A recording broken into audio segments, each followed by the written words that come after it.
Et tout le monde, on se retrouve pour un nouveau match du championnat sur Attila de la 9ème. Je suis en compagnie de Tygouf. Ça va Tygouf? Salut Prinkas. Oh Tygouf, my little Tygouf, Oh okay, Prinkas, you know.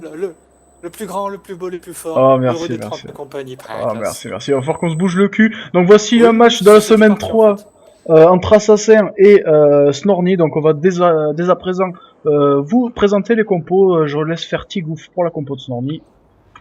Allez, on est parti. Alors, en ce qui concerne l'infanterie, on va commencer par du lourd. Donc, Snorny nous propose sur sa ligne de front trois fidèles traces accompagnés de trois guerriers traces, flanqués de maîtres lanciers germaniques à gauche et à droite. Il nous propose ensuite comme tireur des archers germaniques, j'en compte 3. Comme général, nous avons un général Go, qui est le meilleur général Ouais, je fais le go. chez les Visigoths, Je fais Visigo. et chez les autres Go aussi. Ensuite, en cavalerie, nous avons de la cavalerie germanique noble gradée 1 gallon d'argent, 2 à gauche et 2 à droite. Ok. Alors quand pour la compo de Snorny, j'ai bugué parce que j'ai cru que le combat s'était engagé à gauche là, mais bon. Oui. Nous avons, pour la compo d'assassin, excuse-moi, nous avons deux cavaliers germaniques sur la gauche, de rang argent x2. Nous avons un bretteur germanique noble avec un lancier germanique. Nous avons une grosse ligne de infanterie sarmat, groupe de guerriers sarmat qui sont très très bons. Derrière des groupes de guerriers gatirst d'élite. Un petit lancier germanique ainsi qu'un bretteur noble, même disposition qu'à gauche. Et deux cavaleries germaniques nobles ainsi qu'un général aléen.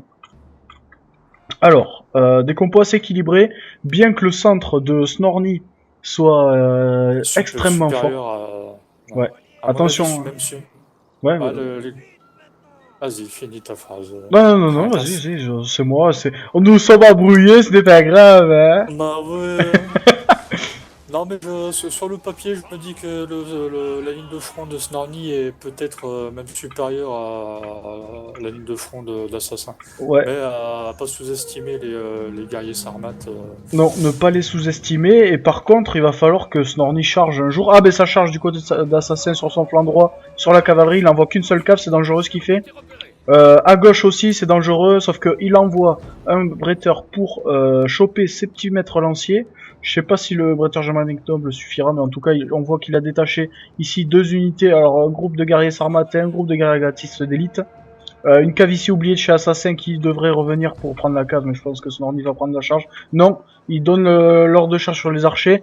Alors ce que je voulais dire, moi, c'est que Snorny ne doit pas attendre, et là c'est très bien ce qu'il fait, il doit charger, parce que les fidèles traces et les guerriers traces sont extrêmement vulnérables au tir. C'est tout ce que je voulais dire, parce qu'ils ont très peu d'armure, ils ont 10, et les fidèles traces, ils ont 25, quoi. Non, ils ont 30. C'est pas énorme, 30 pour une unité d'élite. Enfin bref.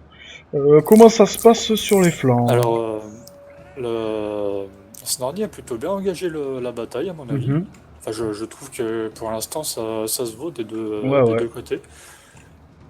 Mais voilà, c'est comme la ligne de front d'Assassin commence déjà à craquer. Là, les fidèles traces carrément. Ouais. Enfin, ont tout découpé sur leur passage en fait. Le centre, ouais, Sans commence. pitié quoi. Par contre, il faut faire gaffe à ce flanc droit pour Assassin là quand même, parce que bon, je vois que là, le flanc droit. Enfin, il est assez en difficulté Assassin sur ce flanc droit, hein. Pourtant, il avait Ouais, bien pris la charge. Pour le flanc gauche, c'est serré pour l'instant. Je ne saurais pas désigner de vainqueur voilà, encore. alors Ouais, par vas-y. contre, les archers de Snorny là qui servent à pas grand chose en fait Ouais, là. et qui vont se faire charger par le général d'Assassin. C'est un move osé du général d'Assassin, parce que bon, là, il envoie son général. Là, Snorny, il faut Voilà. surtout pas qu'il tire dans le dos de son général, et c'est ce qu'il fait. Le, le premier général qui tombe, la Ouais. game est pliée. Alors vous voyez que le général Go prend des tirs dans le dos. Il a déjà 56 de pertes, alors que le général Alain a 58. Et puis je pense qu'il a pris un grade. Ouais, le général Alain a pris un grade parce qu'il a défoncé une unité d'archer en entier. Alors là, Snorny, il Euh, faut qu'il aille aider son général. Là, il n'y a pas 36 solutions. Il faut qu'il détache. Là, il y a Assassin qui a des unités qui sont libres. c'est Évidemment, il surtout, va faire le choix de focus le général de Snorny. c'est surtout qu'il faut que Snorny dise à ses archers d'arrêter de tirer sur son général. Ouais, non mais là c'est trop tard. Je pense que c'est mal barré pour Snorny. Il oublie des unités, on voit une erreur de micro-gestion de sa part. Là, il y a une unité qui est oubliée.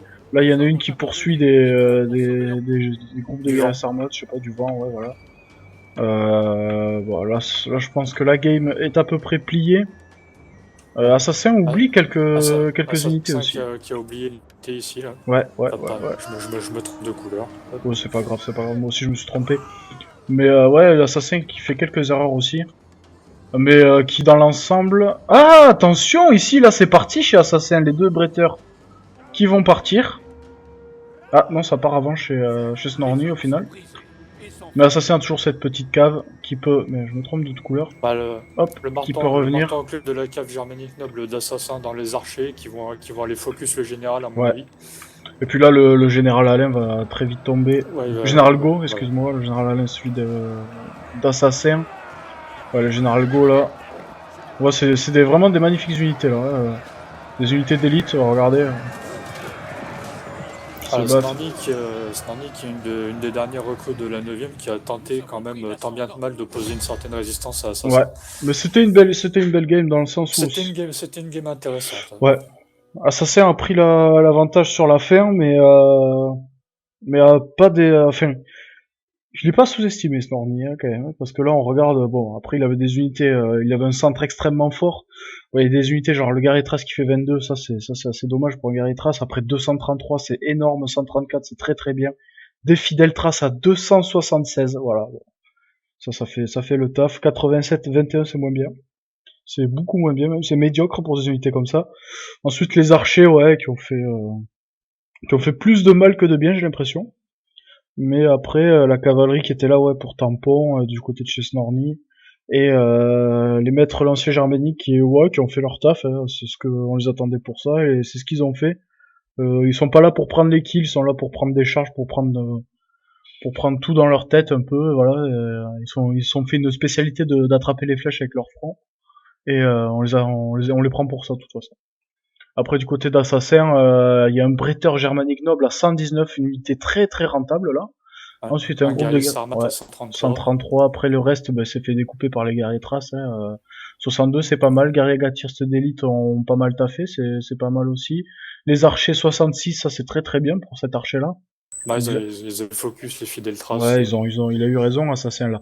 Et puis surtout là, une cave à 231, ça fait extrêmement mal. Le général 92 qu'on a vu qui a défoncé toute unité d'archers et qui a bloqué le général adverse. Non, c'est bien joué de la part d'Assassin. Bon, en même temps, c'est du haut level Assassin, Ah c'est pas là n'importe là, qui. c'était plutôt bien engagé des deux côtés, mais l'expérience d'Assassin a parlé et Voilà. lui a donné rapidement l'avantage. Donc on va se laisser là pour ce premier side, on se retrouve pour le deuxième. Et tout le monde, on se retrouve pour le side 2 entre Assassin et Snorny, toujours en compagnie de Tigouf. Donc cette fois, Assassin s'est procuré l'armée des Visigoths et Snorny, lui, joue les Romains d'Occident. Je vais laisser Tigouf présenter la compo d'Assassin et je présenterai celle de Snorny. Eh bien, mon cher Pink, en infanterie, nous avons 5 transfuges palatins goths, Donc du lourd, du très lourd. suivi de 2 fidèles traces ici et ici. Sur les côtés droite et gauche, nous avons groupe de guerriers goths ici et lanciers germaniques ici, suivi de 2 cavaleries germaniques nobles gradées 1 gallon d'argent. Là, nous avons la même chose. Nous avons un lancier germanique ici, nous avons un groupe de guerriers goths ici et les 2 caves de germanique noble gradées Silver 1 ici, avec le général goth qui va bien ici, général de cavalerie. Donc à peu près la même composition qu'a fait tout à l'heure Assassin avec les aliens. Voilà, c'est à Alors, peu de choses près, c'est la même. du côté de Snorny, nous avons, première que je vois ça dans le championnat, des nobles javeliniers fédérés en tant que tireurs, une ligne de Legio Comitatensis x6, donc à la limite de la règle, parce que c'est 6 unités identiques max.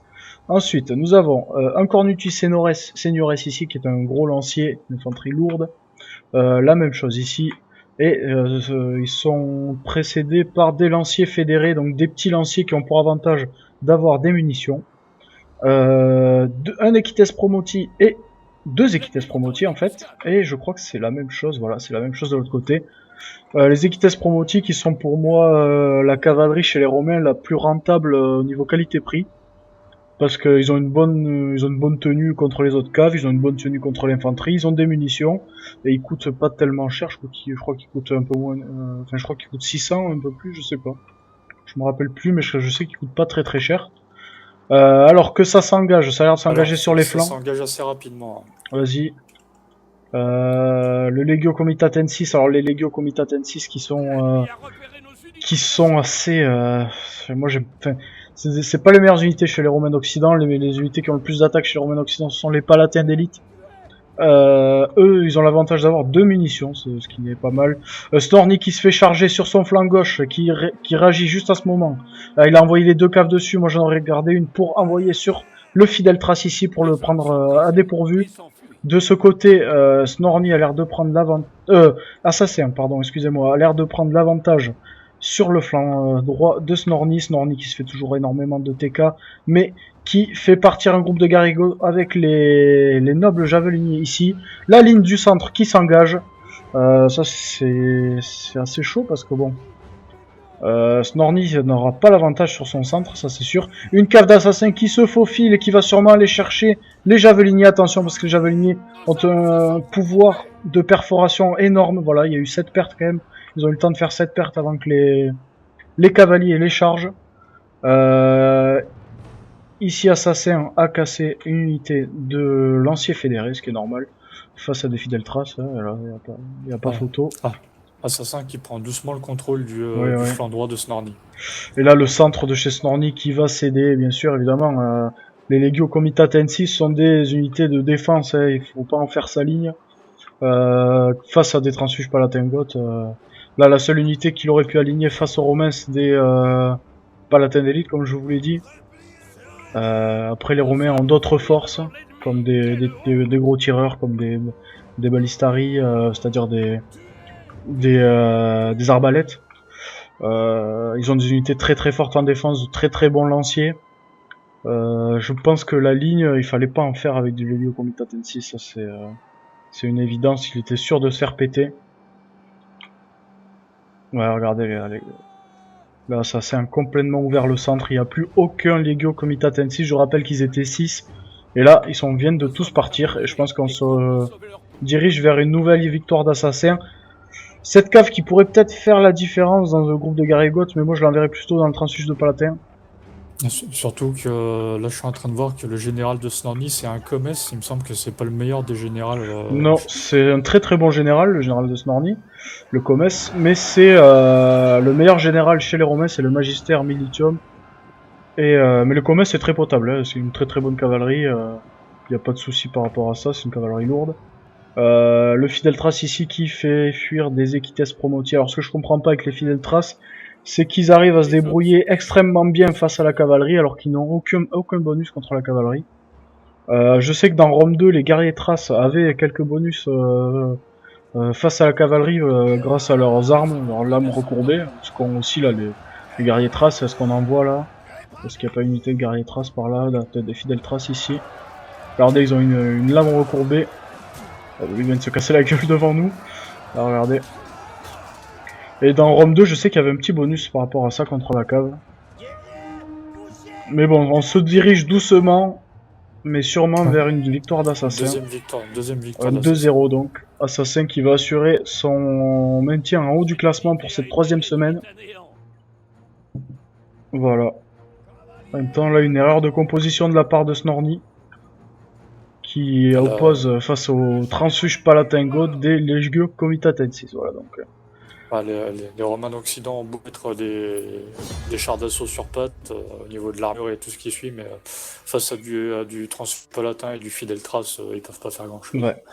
Bien que l'Empire romain d'Orient soit plus blindé que l'Empire romain d'Occident, puisqu'ils ont les numéroi qui sont quand même une grosse unité semblable aux nobles germaniques, mais plus blindés, qui ont encouragé, ce sont de très très bonnes unités. Chez les Empires romains d'Occident, on a un peu la même chose, mais avec un peu plus d'attaque, c'est les Herculiani Seniores. Et j'ai Attila qui est encore planté, donc ça me fait plaisir. On va se laisser donc là. C'est quelqu'un qui quitte à chaque fois, donc c'est pas mon jeu qui plante, en fait, c'est quand quelqu'un quitte, alors que je suis en train de filmer. Donc voilà, il faudra un peu leur remonter les bretelles, ces bandes de fils de pute. Non, je déconne. Euh, non, donc on va se laisser là, du coup on pourra pas voir les stats. Je vous invite à mettre pause que ça crache quoi. Et on vous dit à la prochaine avec Tigouf. Bah oui, parce que je suis là, je suis là. Et encore une bonne semaine de match à commenter là, donc ça va faire plaisir, ça va faire des vidéos, en espérant que ça vous fasse plaisir aussi, et voilà. Donc on se laisse là. Et Salam! puis n'oubliez pas de vous abonner si vous kiffez, bien Mais sûr. bien sûr, même si vous kiffez pas, Bah oui. Oui, abonnez-vous, oui, de enfin, toute façon, vous enfin, vous abonnez ou on vous pète la bah gueule, de oui, toute sinon façon. on Donc, vous pète les rotules, et on vient chez vous, voilà, c'est bon. voilà. Voilà, arrêtez les conneries de minutes. Bon allez, salam alaikum.